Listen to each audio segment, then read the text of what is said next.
Hi everybody, we are just post-program here on Thursday, March 28th, 2013, our Thursday show. I want to sort of wrap up how the week has gone on the massive gay marriage front, but first a little personal note. Today is our anniversary. 19 years ago today, we started a broadcast relationship in the DFW area. That would have been, as we say, on another radio station for a long time. But in the months that we've been here together, we'll have a first anniversary here on 660 AM The Answer on the 4th of June, so I'm already planning for that. But in terms of anniversaries, today, hey 19, as Steely Dan would say, 19 years of radio together here in Dallas-Fort Worth, and for that, I am enormously grateful to you. Alrighty, I'm certainly grateful for this week's shows. We've had a lot of input on all sides. It's been a very vigorous thing.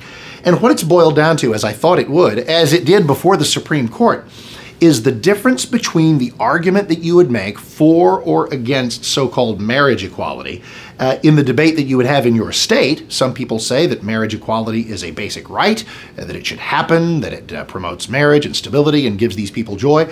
Other people say, no, man-woman marriage deserves special legal recognition for these reasons: societal, practical, biblical, whatever you like.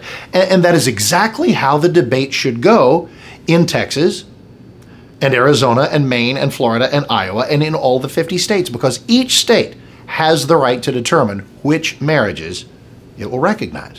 What has not happened at the Supreme Court and has not happened on the show, because it's impossible, is a compelling argument over why this should be compulsory, why the definition of marriage simply must be changed as some natural extension of human enlightenment.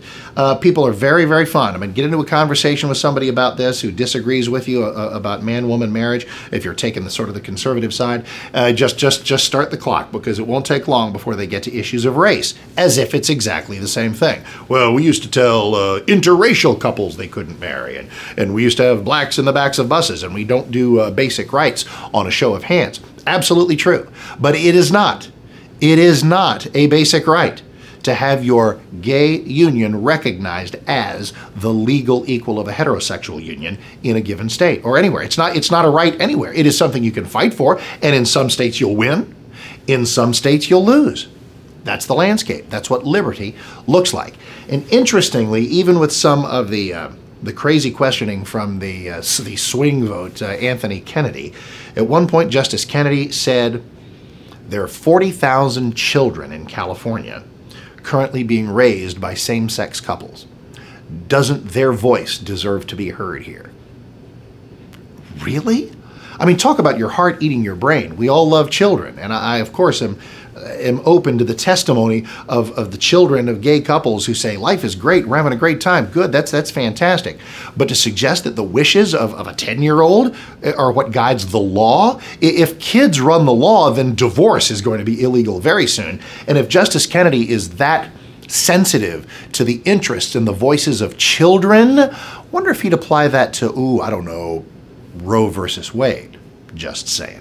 So all that aside, I think that the court is going to leave this to the states. I ultimately do. Maybe that's my wishful thinking, I don't know. But I think that the court is neither going to hand a complete victory to gay marriage opponents or gay marriage proponents. And I think that and it won't be because they're lily-livered about this. I think it's because they don't want to pull a Roe versus Wade mistake, which is to heavy-handedly come in and say, to invent out of whole cloth a right to terminate a pregnancy that does not exist in the Constitution. They don't want to cut out of whole cloth and invent out of thin air the compulsory necessity for marriage equality. I don't think they're going to do it. So we will see. It'll probably take us a few months, probably end of June before we know that. So between now and then, of course, plenty of time to talk about it, and plenty of time to talk about everything else too. 7 to 10, Monday through Thursday, 5 a.m. to 10 a.m., because we do Bill Bennett's Morning in America 5 to 8. So whatever day it is, thank you for listening to The Mark Davis Show here on 660 AM The Answer, and watching these here on 660amtheanswer.com.